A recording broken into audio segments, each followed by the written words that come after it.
The last class we talked about an if statement and how it gave us a powerful ability in our Python code to decide whether or not we want to execute a block of code.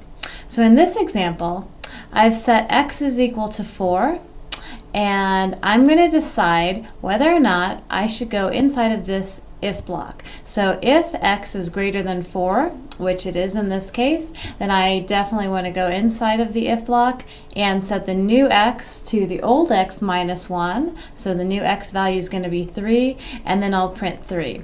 So when I run the code, it does exactly as advertised. But today we're going to talk about while statements. And a while loop gives you the ability to decide not only whether or not you want to execute a block of code, but how many times you want to execute that block of code. With a while, you will keep executing this block of code until the condition goes from true to false. So we've got the same condition, so we know it's going to start out as true, and each time through the loop, we're decreasing x by 1.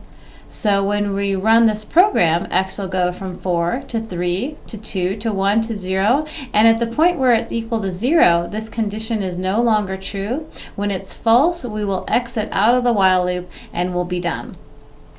So if I were to change x to something like -1, that condition is false to start out, so I run it and nothing's going to happen because we never make it inside of that while loop.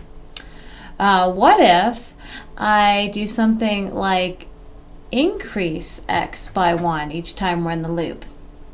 Well, if I run this, I'm going to notice some interesting results. It's going to be, well, actually, first I have to get in the loop. So let me change x back to a positive number, so 1, and I'm going to see something called an infinite loop. As I run this, x is going to get greater and greater and greater, and the condition is x greater than 0 is always set to true. So we will never exit out of this loop just by following the code. So to stop this, because this is likely to happen to you when you're doing your homework or trying things out, in idle, go ahead and hold down the control key and hit C.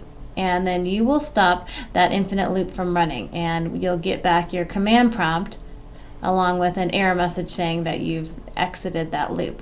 So you might find this condition, this infinite loop, if you do something like you forget to change the value of x while you're running the program.